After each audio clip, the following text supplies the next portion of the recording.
अस्सलाम वालेकुम, कैसे हैं आप सब? आई होप आप सब ठीक होंगे। अल्हम्दुलिल्लाह मैं भी बिल्कुल ठीक हूँ। टाइम ऑलमोस्ट पौने 2 बज रहे थे और मैं और अली आए थे अभी ग्रोसरी करके। बच्चियाँ तो माशाल्लाह से स्कूल थी और हम दोनों ही गए थे ग्रोसरी के लिए। तो अली मुझे ड्रॉप करके वापस जा चुके थे जॉब पर। तो मैंने सोचा कि मेरे पास 45 मिनट है तो मैं जल्दी से अपनी ग्रोसरी समेट लेती हूँ।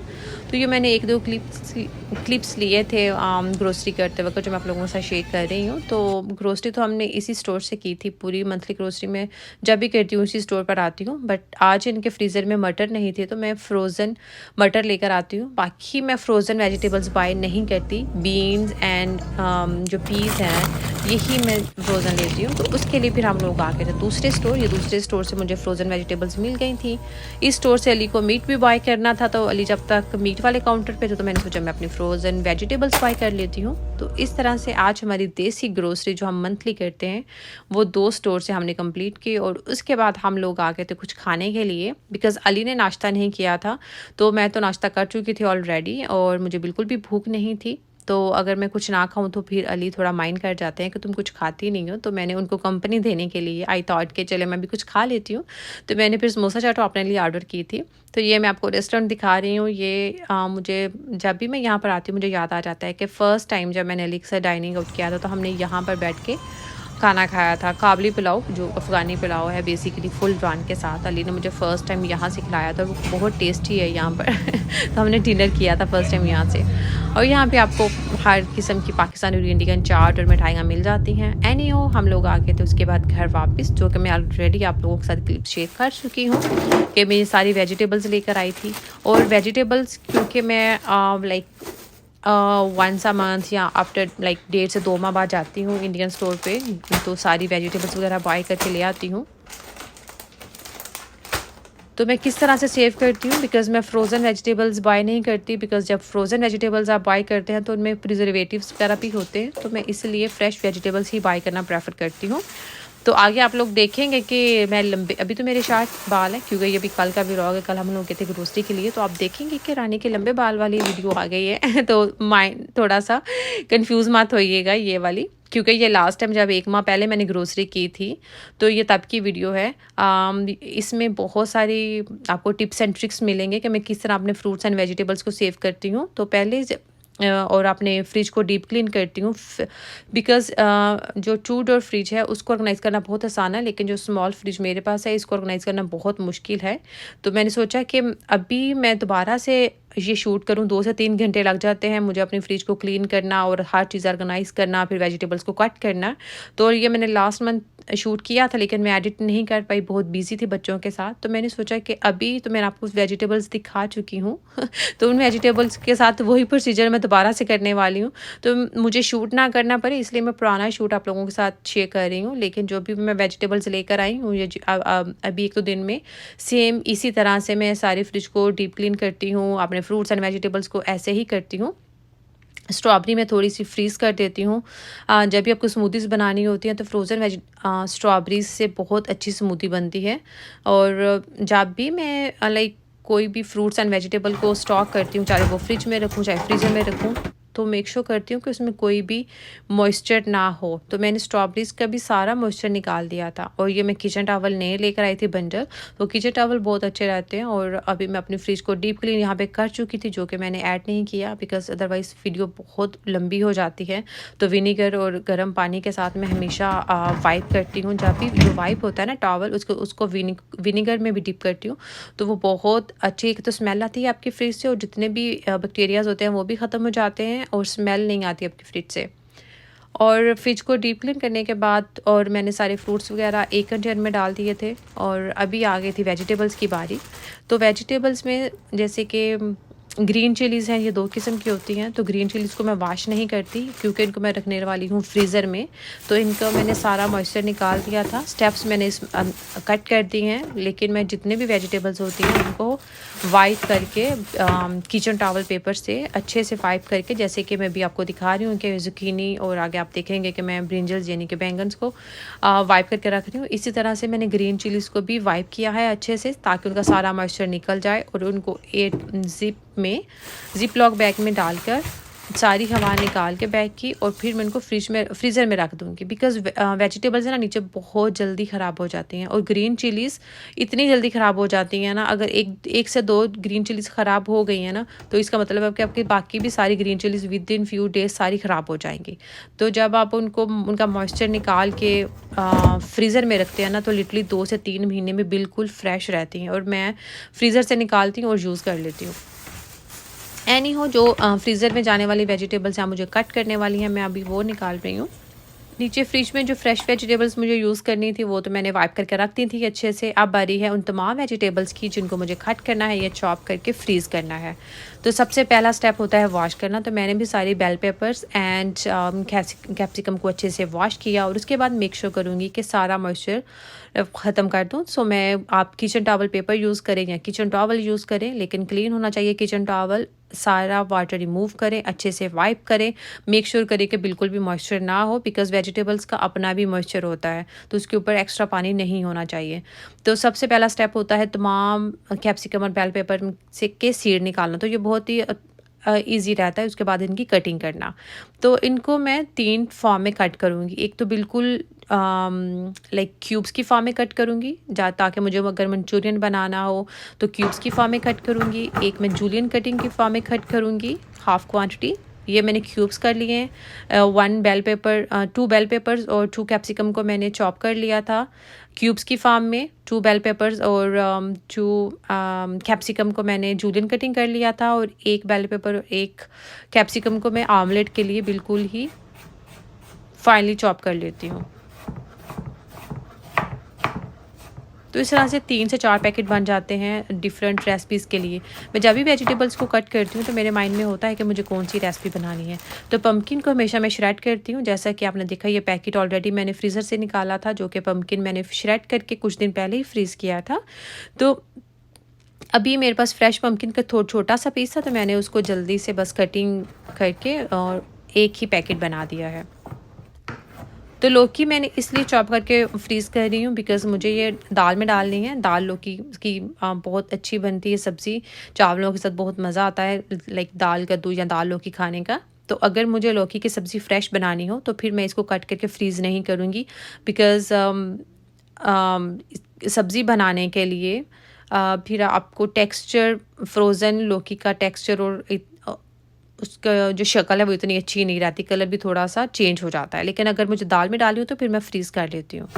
तो वही बात कि जब भी मैं वेजिटेबल्स को कट करके फ्रीज़ करती हूँ तो मुझे आइडिया होता है कि मुझे किस रेसिपी के लिए ये वाली वेजिटेबल चाहिए होगी। अगर मुझे लौकी की सब्ज़ी बनानी होती तो फिर मैं उसको फ्रीज़ नहीं करती, लेकिन चूँकि मुझे दाल में डालनी तो इसलिए मैंने फ्रीज़ कर दी। इस तरह से फूल गोभी जब मैं कट करके फ्रीज़ करती हूँ तो मुझे आइडिया होता है कि मुझे ये सब्ज़ी बनानी है। लाइक आप डिफरेंट रेसिपीज़ बनाते रहते हैं। आप आलू गोभी बना लें या आप मिक्स वेजिटेबल्स में थोड़ी-सी गोभी ऐड कर लें। तो अगर गोभी कट करके रखी हो ना, तो बस आपने दम के टाइम पे डालनी हो, 5 मिनट में गोभी की सब्ज़ी लिटरली रेडी हो जाती है।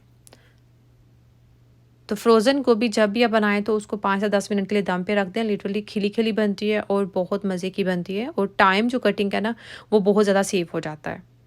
और अब बारी थी पालक की, तो पालक को मैंने अगर मैं फ्रेश पालक मुझे बनानी हो एज़ इट इज़ तो पहले मैं इसको कट कर लेती हूँ, फिर वॉश करती हूँ।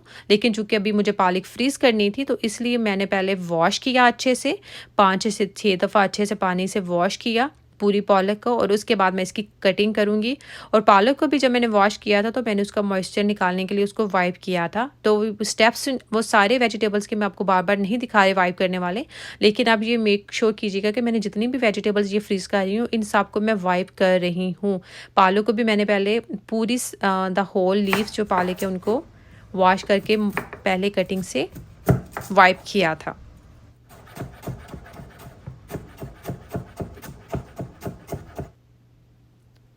तो जिंजर भी मैं थोड़ा-सा क्यूब्स की फॉर्म में थोड़ा-सा हाफ़ जिंजर जूलियन कटिंग की फॉर्म में फ्रीज़ कर देती हूँ। अगर फॉर एग्ज़ाम्पल मुझे जिंजर पेस्ट चाहिए होगा तो ये जूलियन कटिंग वाला या क्यूब्स की कटिंग वाला कोई भी जिंजर निकाल लूँगी और ब्लेंडर में डाल के तो फ्रेश पेस्ट बन जाता है। अगर मुझे कढ़ाई वगैरह के लिए या चावलों के लिए थोड़ा-सा जूलियन कटिंग में जिंजर चाहिए होगा तो ये बिल्कुल ठीक रहता है 1 माह तक।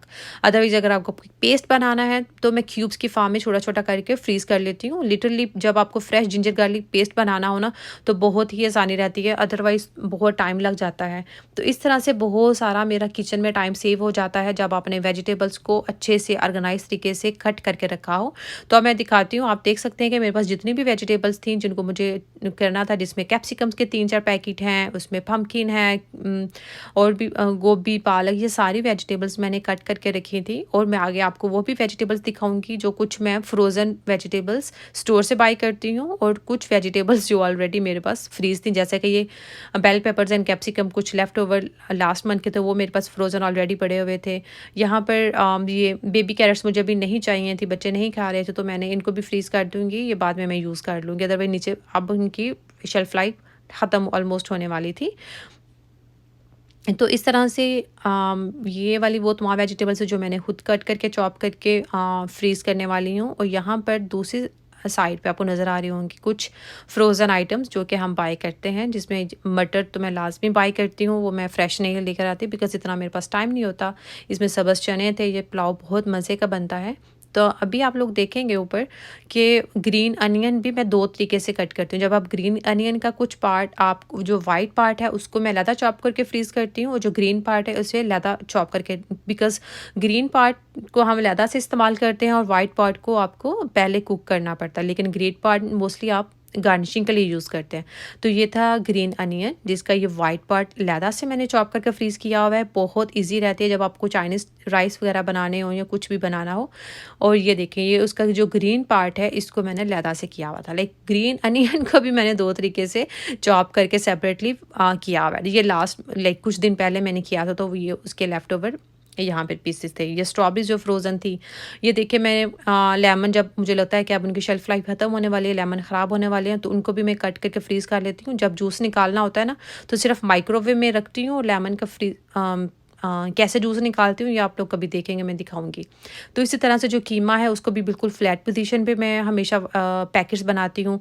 फ़िश बहुत ज़्यादा जगह घेरती है बिकॉज़ अली कभी कभी फ़िश के पूरे पैकेट ले आते हैं तो वो 10-12 फ़िले होते हैं, तो इतनी मेरे पास जगह नहीं होती। तो मैं एक पैकेट में 2 फ़िश को सेपरेटली कर देती हूँ ताकि कम जगह में ज़्यादा से ज़्यादा मैं चीज़ें स्टॉक कर सकूँ, बिकॉज़ फ्रीज़र में इतनी जगह नहीं होती मेरे पास, तो मुझे चीज़ें ऑर्गेनाइज़ करके ही रखनी पड़ती हैं।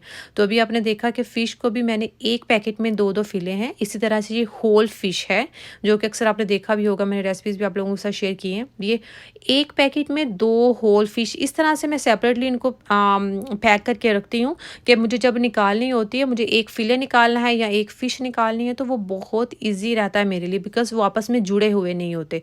तो आप भी जब भी फ़िश या फ़िश फ़िले फ्रीज़ करते हैं तो उनको इस तरह से सेपरेटली फ्रीज़ किया करें कि वो जुड़े हुए ना हो, बिकॉज़ आपको अदरवाइज़ सारी फ़िश निकालने के, ये सारे फ़िले एक साथ निकाल के उनको डीफ्रॉस्ट करके दोबारा से फ्रीज़ करना, उससे बैक्टीरिया पैदा होते हैं तो आपकी सेहत के लिए अच्छे नहीं है। तो मीट या फ़िश या चिकन कोई भी आप इस तरह से फ्रीज़ करते हैं तो उसको डीफ्रोस्ट सारी क्वांटिटी को ना किया करें, उसके सेपरेट पोर्शन बना के ऐसे रखा करें कि जब आपको जितना पोर्शन की ज़रूरत हो उतने। अगर मुझे कीमा हाफ़ पोर्शन चाहिए होगा ना तो ये इजीली हाथ से भी टूट जाता है फ्रोज़न कीमा, तो मुझे सारा कीमा निकाल के उसको डीफ्रोस्ट करने की ज़रूरत नहीं होगी, हाफ़ कीमा निकाल सकती हूँ। तो मैं अपने, क्योंकि मेरे पास छोटा सा फ्रीज़र है, तो मैं इस तरह से ऑर्गेनाइज़ करती हूँ कि एक साइड पे सारी वेजिटेबल्स आ जाती हैं और एक साइड पे सारा कीमा और फ़िश और मीट वगैरह आ जाता है। अभी चिकन इसमें नहीं है, वो हमारे पास अभी ख़त्म हुआ हुआ है। जब अली चिकन लेकर आएंगे तो चिकन के लिए भी ऊपर जगह है 2-3 पैकेट्स बनाने के लिए। तो ये नेक्स्ट डे जब मेरे पास टाइम था तो फिर मैंने थोड़े से शामीज़ भी बना लिए थे और ये भी मैं फ्रीज़र में रख दूँगी, क्योंकि फ्रीज़र में अभी भी इतनी माशाल्लाह वेजिटेबल्स और मीट और फ़िश वगैरह रखने के बाद भी इतनी ज़्यादा स्पेस होती है, जस्ट बिकॉज़ कि अपने चीज़ें ऑर्गेनाइज़ करके रखी होती हैं। तो मुझे पता होता है कि मुझे बच्चों के लिए कुछ ना कुछ चीज़ें बना के फ्रीज़ करनी है, तो मैं अपने फ्रीज़र को ऑर्गेनाइज़ करके रखती हूँ और जितने भी स्मॉल पोर्शन के जो पैकेट्स थे वो मैं हमेशा दरवाजे में रख देती हूँ, फ्रीज़र के डोर में रख देती हूँ। तो एनी हो, ये नेक्स्ट डे फिर मैं अली के लिए बना रही थी कीमा और करेले, कीमा भरे करेले। तो उसके साथ मैंने सोचा कि नॉर्मल रोटी बनाने की बजाय थोड़ा सा लाइक नान टाइप बनाती हूँ, या आप नान समझ लें या थोड़ा सा लाइक रोटी का टच है। तो इसके लिए मैंने क्या किया, मैदा लिया था, अदरवाइज़ तो मैं चक्की का आटा लेती हूँ। मैदा लिया, उसमें ईस्ट डाली, थोड़ा-सा सॉल्ट, थोड़ी-सी शुगर और इसको पानी के साथ गूँध के अच्छे से और ग्रीस करके और रख दूँगी एयर टाइट कंटेनर में और तकरीबन 1 डेढ़ घंटे में अच्छे से अपनी क्वांटिटी में ये डबल ट्रिपल हो जाएगा क्योंकि आज इसमें मैंने 1 पैकेट ईस्ट डाली थी, इंस्टेंट ईस्ट का 1 पैकेट ऐड किया था। तो जब तक आटे को रेस्ट टाइम मिल रहा है 1 से 2 घंटे, तब तक हम आप अपनी कुकिंग कर लेते हैं। तो मैंने कुकिंग जैसे कि बताया कि अली का फ़ेवरेट है कीमा भरे करेले, तो मैंने कीमे के निकाले थे 2 पैकेट बिकॉज़ मुझे सैंडविच के लिए भी कीमा रेडी करना था और 1 पैकेट का मैं बनाऊँगी कीमा भरे करेले। तो कीमा को तो पहले मैं अच्छे से वॉश करके रख दूँगी बास्केट में ताकि इसका सारा पानी टोकरी में, ताकि सारा पानी निकल जाए, सारा ब्लड निकल जाए और उससे फिर स्मेल नहीं आती आपकी कुकिंग में।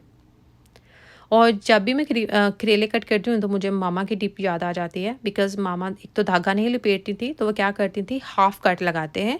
अगर आपको धागा नहीं चाहिए, मैं भी धागा नहीं लपेटूँगी, पूरे करेले को कट नहीं लगाना, हाफ़ करेले को हाफ़ कट लगाना है मिड में और इसको स्पून की बैक साइड की मदद से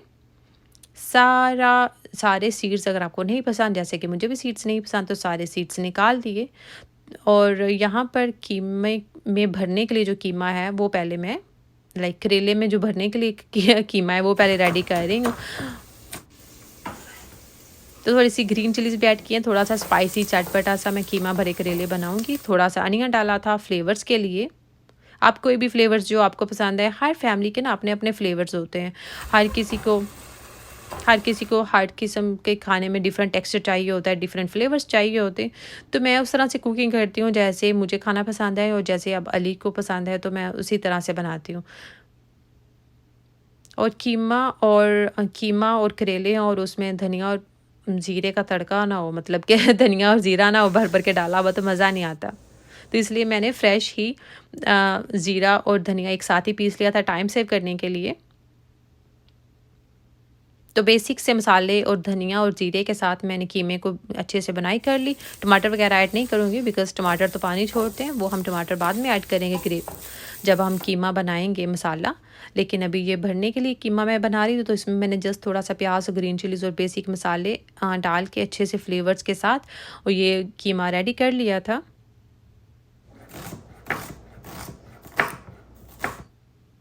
तो जब तक कीमा जो है वो मैं भरूँगी करेलों में, तो मैंने सोचा कि मैं सैंडविच के लिए भी कीमा और मटर जो मैं मोस्टली बना के रखती हूँ वो बना देती हूँ। इसी तरह से टाइम सेव होता है ताकि मुझे किचन में कम से कम टाइम के लिए खड़ा रहना पड़े। तो जब भी मैं इस तरह से किचन में आती हूँ तो मैं इस तरह से टाइम मैनेज करती हूँ कि अगर 2 से 3 रेसिपीज़ भी बनानी है तो वो 1 से डेढ़ घंटे में मैं सारा टाइम मैनेज कर लेती हूँ।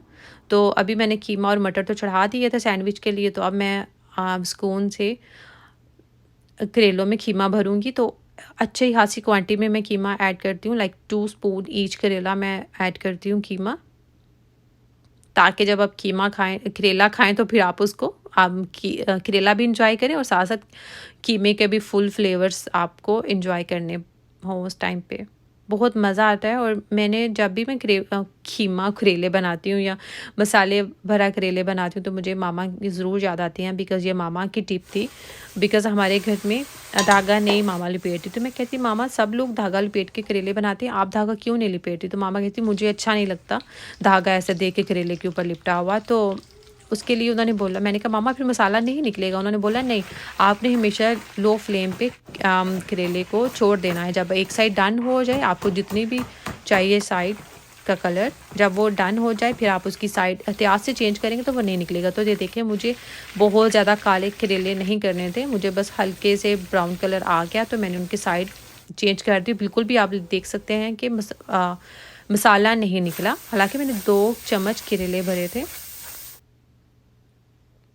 2 चम्मच कीमा भरा था, फिर भी नहीं निकले। तो यहाँ पर बेसिक से मसालों के साथ और खूब टमाटर और प्याज डाल के, तो यहाँ पर हम मसाले के लिए मैंने कीमा रेडी कर लिया था और जो लेफ़्ट ओवर कीमा था जो मैंने करेलों में भरा था वो भी मैंने इसमें ऐड कर दिया था। मुझे तो वैसे ना ऐसे टमाटर और प्याज ऐसे थोड़े लाइक अपनी असल क्वांटिटी में थोड़े क्रंच के साथ पसंद है, लेकिन अली को इतने ज़्यादा पसंद नहीं है टमाटर और प्याज इतने खड़े खड़े, तो इसलिए मुझे फिर दम पे लगाना पड़ता है और थोड़े से लाइक ताकि थोड़े से मैश हो जाए अदरवाइज़ अगर मुझे खुद खाने हो ना तो फिर मैं इनको इतना ज़्यादा लाइक सॉफ्ट नहीं करूँ, लेकिन अली को थोड़े से सॉफ्ट पसंद है तो इसलिए मैं 5 से 10 मिनट के लिए फिर दम पे लगा देती हूँ। और थोड़ा सा लेमन तो स्क्वीज़ करना बनता ही है करेलों पे, अदरवाइज़ मज़ा नहीं आता अगर वो थोड़े से खट्टे खट्टे ना। और बस लेमन थोड़ा सा मैंने ऐड कर दिया था, ऑलमोस्ट हाफ लेमन जूस मैंने ऐड कर दिया था। और बाकी मैं एज गार्निशिंग यूज़ कर लूँगी। अगर अली को एक्स्ट्रा लेमन चाहिए होगा तो वो फिर हम स्लाइस से ऐड कर लेंगे। और उसके बाद किचन साफ़ हो चुका था, बिकॉज़ जब आप कुकिंग करते हैं ना तो बहुत ज़्यादा मेस हो जाता है किचन में। तो किचन नीट एंड क्लीन हो चुका था और अभी फाइनली हम खाना खाएँगे। तो मैंने अभी रोटी बनाना स्टार्ट की। अभी अली को मैंने कॉल की तो वो तो लेट थे, तो मैंने सोचा मैं अपने और बच्चों के लिए तो रोटी बना लेती हूँ। तो इसको आपने बेलने की ज़रूरत ही नहीं है, जस्ट हाथ के साथ, क्योंकि इंस्टेंट हीट यूज़ की है तो जस्ट हाथ के साथ ही उसको जो भी पोजीशन आप देना चाहें, राउंड, ओवल, जो भी आप इसको नान की शेप देना चाहेंगे वो इजीली अपनी शेप पकड़ लेगा। और इसके गार्निशिंग के लिए मैंने सीड्स यूज़ किए थे। और आप चाहे तो इसको पैन पे भी बना सकते हैं, तवे पे भी बना सकते हैं, ओवन में भी बना सकते हैं। मैं टोस्टर में इजीली, बिकॉज़ अभी बच्चे भी तंग कर रहे थे तो मुझे जल्दी थी। अदरवाइज़ नेक्स्ट टाइम मैं आपको तवे पे भी बना के दिखाऊंगी। ये तवे पे भी बहुत अच्छी रेसिपी बन जाती है। तो मैं टोस्टर में अपनी कन्वीनियंस के हिसाब से यूज़ कर रही थी टोस्टर। और यहाँ पर हमारा जो है वो खाना रेडी हो चुका था, बहुत मज़े के यमी कीमा भरे करेले रेडी हो चुके थे। और यहाँ पे हमारा नान भी रेडी हो चुका था। मैं ये थोड़ा सा क्रिस्पी, बिकॉज बच्चे थोड़ा सॉफ्ट नहीं खाते, उनको थोड़ा सा क्रिस्पी चाहिए, तो इसलिए मैंने 1 मिनट एक्स्ट्रा लगाया। नीचे से भी बिल्कुल सॉफ्ट था और अंदर से भी बिल्कुल सॉफ्ट था। मैंने अपने और बच्चों के लिए तो ये अभी बनाया था। और उसके बाद अली जब आएंगे तो फिर अली को बना कर दूँगी। तो आप भी ये रेसिपी ज़रूर ट्राई कीजिएगा और मुझे बताइएगा आपको आज का व्लॉग कैसा लगा। अगर व्लॉग अच्छा लगा है तो प्लीज़ मेरे चैनल को ज़रूर सब्सक्राइब कीजिएगा, मेरी वीडियो को लाइक एंड शेयर कीजिएगा और मेरी फैमिली को अपनी बहुत सारी दुआओं में याद रखिएगा। दुआएं चाहिए होती हैं आज के ज़माने में। पुरखलूस दुआएं जो है ना वो देने वाले बहुत कम होते हैं। तो आप लोग प्लीज़ मेरी फैमिली के लिए बहुत सारी दुआएं कीजिएगा। और ये बाद में जब अली आए थे 1 से 2 घंटे बाद, तो फिर मैंने अली के लिए ये देखें, बहुत अंदर से सॉफ्ट और जूसी नान है और बाहर से थोड़ा सा क्रिस्पी। और ये अली का ट्रे है। तो होपफुली आपको आज का व्लॉग अच्छा लगा है। मिलते हैं आपसे नेक्स्ट व्लॉग में, तब तक अल्लाह हाफिज़। खुश रहें अपनी फैमिली के साथ। आमीन।